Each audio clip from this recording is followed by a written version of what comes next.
28-year young business economist Katalanya arrived in the medium-sized family business, together with her parents and her two siblings.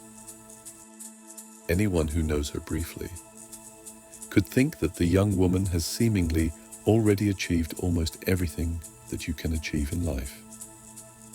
However, there are also wishes that seem to still live far away in the distance, but suddenly become the omnipresent presence of her heart.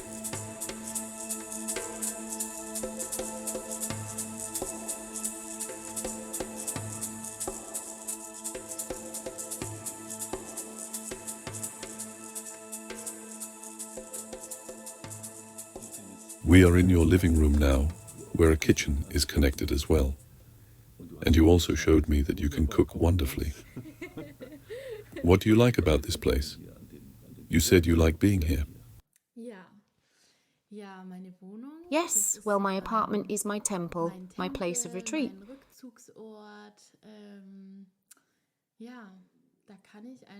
Here I can just be the way I want to be at the moment. You feel safe here? Yes. And protected? Yes. And what drove you out of this security? You went to an ayahuasca ceremony. What was the reason? Why did you go there? But first tell me about your life. What drove you in your life? What did your life look like before this ceremony? Well, I would say the last 2 years, right before the ceremony, I was at the lowest point with myself, where I just lost myself, which was good, which was important. Why did you lose yourself? Because I realized that I am not living a life that I lead for myself, for my own heart. And for whom did you lead a life? For everyone else, for my family, to please other people, and also so that others like my mum don't have to feel pain. Because they experience certain things. When did you notice that? How did you notice that? What do you mean? That you lived your life to please other people. How did that show itself? I just partly really felt that, also physically, that I, in certain situations where the topic was a possible engagement, for example, that I couldn't breathe. I didn't get enough air physically. I noticed I wasn't doing well physically, in general, from allergies to stomach cramps. Really bad acne. I had real holes in my cheeks, sore spots. Because of the engagement? No, just in general. So from all experiences where my inner crisis has shown itself physically on the outside. So you started several things with which you yourself did actually not agree with yourself. Yes, again and again. That was with the family and with the partnership. Exactly, yes, you can say that, yes. And because you said you felt constricted. When was there a situation where you felt constricted? What was the trigger?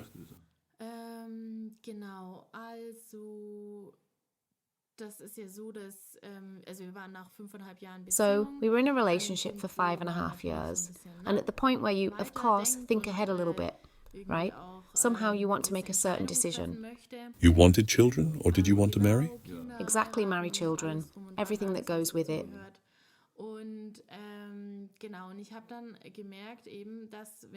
And I then noticed, when it came to this topic, that my air was being cut off. I just noticed that this is a topic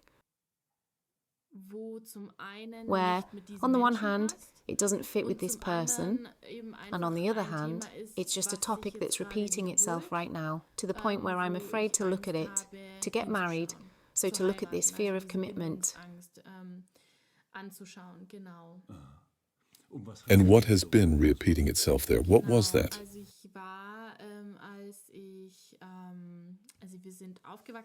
So we grew up in a community of faith, in a religious direction,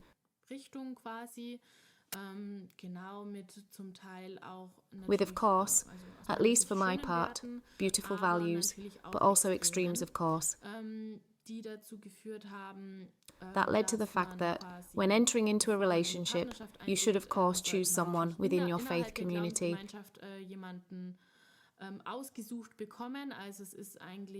So for me, it ended up being my own decision, but actually it's not the decision of the couple.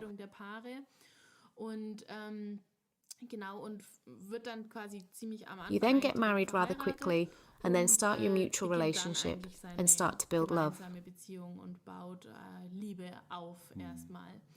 So it was a kind of tradition that then also applied to you. Exactly.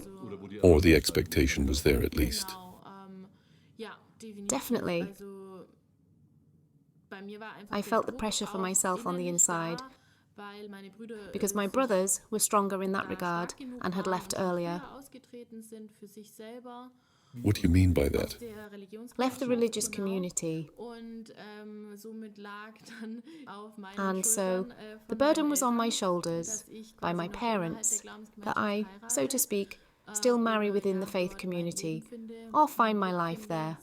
But they only ever wanted the best for me because they really believed in that system themselves. On the other hand, just because you're convinced of something, that doesn't mean that this has to be the right way for another person as well.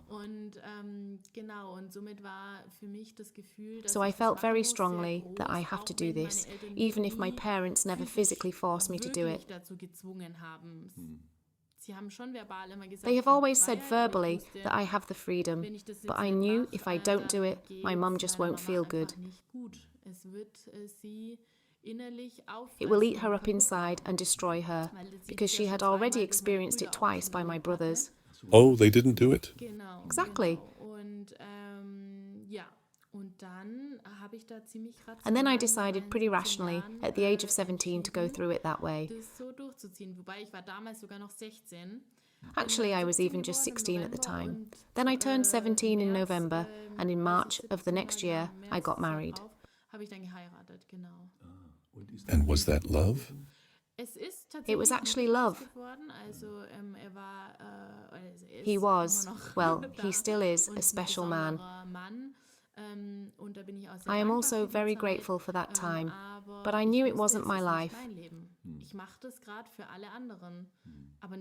I'm doing it for everyone else right now, but it wasn't me. That's not my life, and not my religious community, not my faith, not my decision. And luckily, I managed to break up with him after 3.5 years.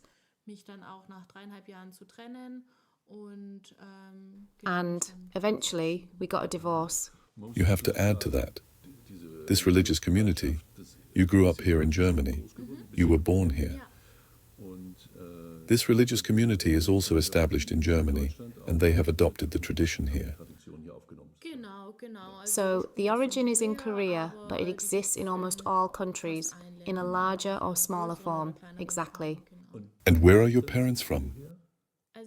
So my dad is from Germany, and my mother is from Korea. So they got to know each other, and then decided to raise you here. Yes. And when was the phase where it got tight around your neck? You then got into a second relationship? Exactly. Also, pretty soon afterwards, although everything was already very intense, the divorce and everything. But then, half a year later, I met my new partner. Today, I know that it was simply an escape into a new life, into a new relationship. And I was with him for 5.5 years. And when things got serious and then the topic of marriage came up again, I realised, oh wow, I have to take a look at that again. A lot hasn't been processed yet. From the first relationship? Yes, exactly. It was just the situation where I would have to look again, where I would have to find another cure. And that's why I was in this relationship and in this situation. How did you deal with this situation? So what did you look for to find healing? I then started hypnotherapy, thanks to my best friend. And I was still in the relationship, but then through hypnotherapy, I realized my inner wish. And to accept it, and to be allowed to say yes to it, to say, you don't have to remain in this relationship. You don't have to please all people. Yes, you will hurt people, but it's not your life, and that is okay. I don't need it. And you have to admit that to yourself. That was a big step for me, to look at that topic with the marriage again and everything else, because of the hypnosis. The hypnosis therapy was for about 2.5 to 3 years. And how often did you do therapy in a year? How can you imagine that? Well, that was very intuitive, actually. So there were phases where I needed more sessions. I went there every 2 weeks, every 3 weeks. And there were phases where I didn't have a session in a whole year, because depending on the hypnotherapy and how intense they are.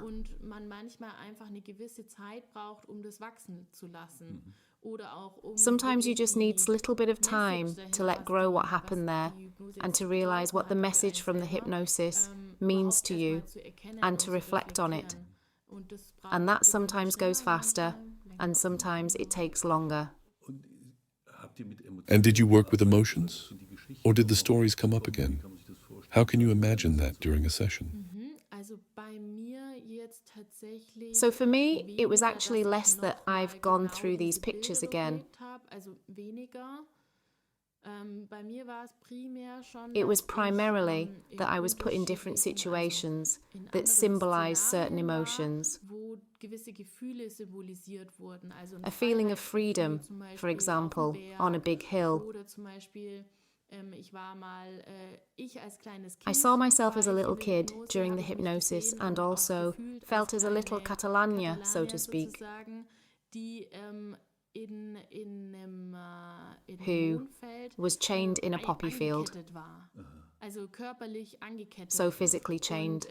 And we then, in the hypnosis, loosened these chains and I was able to move freely again. So it was more often symbolic for me. And that was guided? So the therapist then led you there? Yes and no. So the pictures that you see are only created inside of you. The therapist only leads in this sense that she says, we'll start in a place of comfort. And then she says, for example, do you see a staircase somewhere? Or does it go on somewhere? Does a door open? Do you want to go somewhere intuitively? And so you come from your place of well-being to the place that you are allowed to look at today, or the feeling that you can look at today, or maybe this situation. And that's kind of how it works. For me, my horse often appeared as my trusted anchor. You have a horse yourself? Yes, exactly. So Dino appeared during my hypnosis. That's the name of the horse? Yes, and he appeared really rather often and just stood next to me, really relaxed and still, because for me, he is a place of peace and trust, and he gave me strength and security in the hypnosis. So it's actually all a certain symbolism, what you experience there. And that's why I said that sometimes you need weeks and months to really convey the experienced onto the traumata you have, or to reflect on your inner self, to transmit and to understand the connections. And can you say that the hypnosis solved a large part of this trauma? Definitely. To me, it is very clear that I was allowed to solve everything there. Solve everything? Yes, if we then move on to the ceremony itself, it there got confirmed to me that the topic is really resolved now. And that was, so to speak, a difficult topic that accompanied you for a long time. Why did you then, or what was the motivation that made you go to an ayahuasca ceremony? Because everything was solved at that point, or not? Right, so I was still in the middle of a crisis with myself, because I thought, who am I now? Out of all of these relationships, I was alone with myself. And also had some wild phase where you live it up behind me. Also, the search for love through physical closeness is a box I also checked off. I felt like I can't get any further with that either. Damit komme ich auch nicht weiter. Und habe dann doch gemerkt, ich bin. And then I noticed I am extremely masculine in my energy. Auch genau diese andere So much that I have scared other men off, scared them off in their masculine energy. So in their male energy? Ja, genau. Right. Genau. Why did it scare them off? Because I lived this masculine energy. In these, I don't really want to call them relationships, just dating maybe. I completely took on this role. So the thing I wanted was to find a way to awaken the femininity inside of me and be able to adopt it, to accept it, get to know that side. So you were very dominant in the relationship? Yes, exactly. Extremely dominant. I always had everything under control. I had to control everything, decided everything. Of course I made compromises, but more in the way that I give you a piece of cake for once, just so you're happy. But I basically knew that I am still the one in control. It even showed in the sports I did and in my hobbies. In horseback riding, for example, you also take on this role of a leader, a role of dominance. I also did CrossFit, real strength training. So yes, I was totally in my masculine energy. And then, what kind of people did you attract when you were so dominant? Well, men who are looking for a dominant, almost a kind of mother replacement. A woman who takes on responsibility. So, men who didn't want to have any responsibility? Yes, men that also wanted me to be in control, men that in a way also wanted to be kind of dominated. I mean, in everyday life, of course.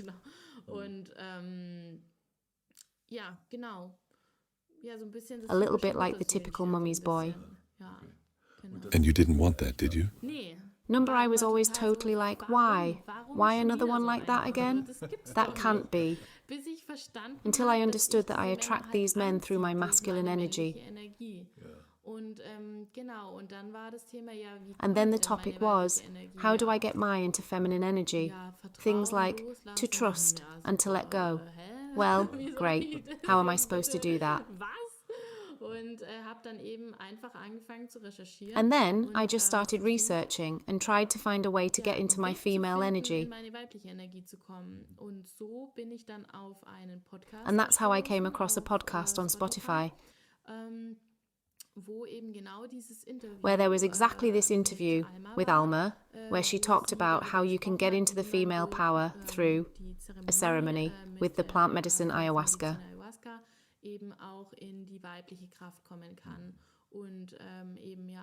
That there were also extra women's only ceremonies where you can look at exactly these topics. That was really the first contact, how I came to the herbal medicine ayahuasca. So first, we did a short FaceTime call, and then we just got to know each other and looked. If we harmonize at all, are we sympathetic? Does it fit? Because of course it's highly intimate, the things you are trying to reach deep inside of yourself. So it just has to fit with the right people. And for both of us, it was clear that it would work. And it didn't happen until almost a year later, because it wasn't the right time yet. Today I know that, because I was in a completely different mental state at the time than I was now, when I was there in September.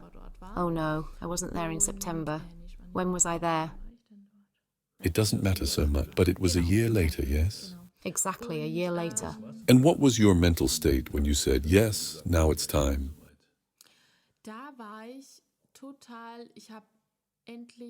At that time, I finally understood, not yet that I implemented it 100%, but I just felt the topic of self-love more and more. I knew what to do with it, also with the inner feeling. I was able to allow it more and more, this self-love. And also, I no longer had to control everything, so I started letting go more.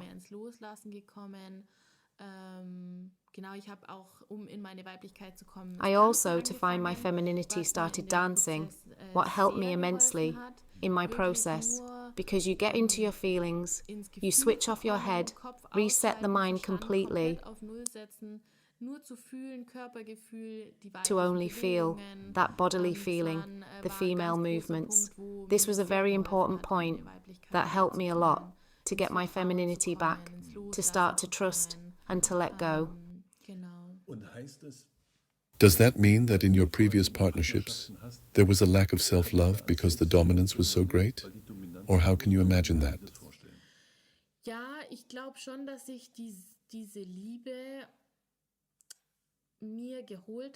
Yes, I do believe that I tried getting this love through confirmation from my parents, for example, that they would feel it was great that I got married. I always looked for love on the outside. I always wanted to get the confirmation from my parents. That's why I got married, to get the love from my parents. My ex-husband was also very fond of me. He took care of me very well. He did everything for me. Of course, it was also a nice feeling. No question, you have to be honest with yourself. You got love without end. Exactly. And then also in my second long-term relationship, he also did everything for me. He tore both his legs out for me. Not literally, of course, but so that this relationship works. He gave me the space I needed and simultaneously showed me a ton of love and support through that. And I had to admit to myself that you don't really want to give that up, because you notice that, at least for me, I felt, how do you say?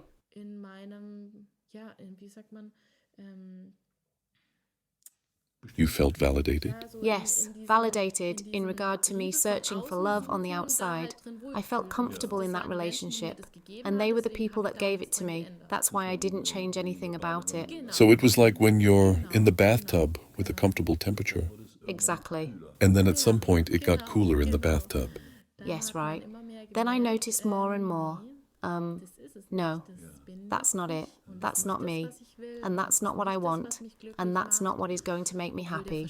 Although your mind says, he's very nice, he's great, he does everything for you, he's always there, we get along great, we don't argue, everything completely rational, he said. Are you crazy? What are you actually doing there? And did you look for something in your career that might be a good replacement for love? Well, yes, you could probably title it that way. Yes. So I also joined my family's business, where, of course, there is also a small cycle from getting love from my parents and the confirmation because you took over the company. So you could probably say that, yes. So it was kind of like a parallel game? Yes, which is still going on. To be honest, it's still there. But I also have to say, we run the company with my brothers and my mom.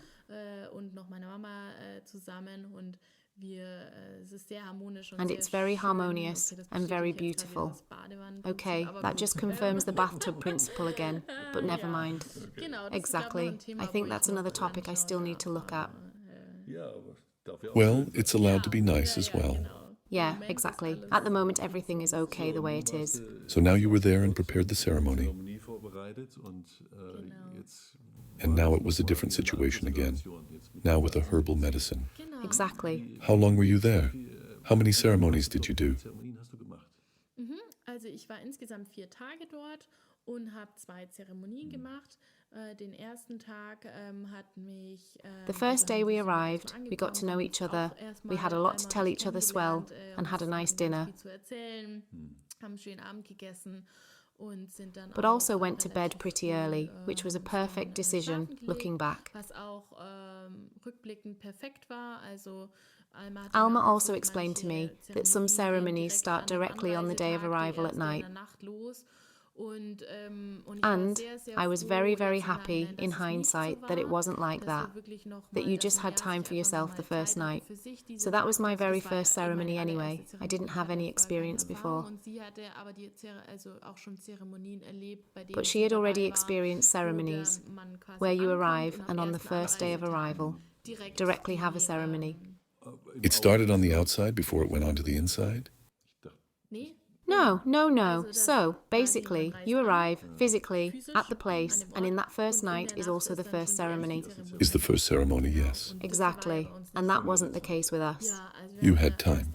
Yes, so we only started on the second day, during the day, at noon, at 12 o'clock.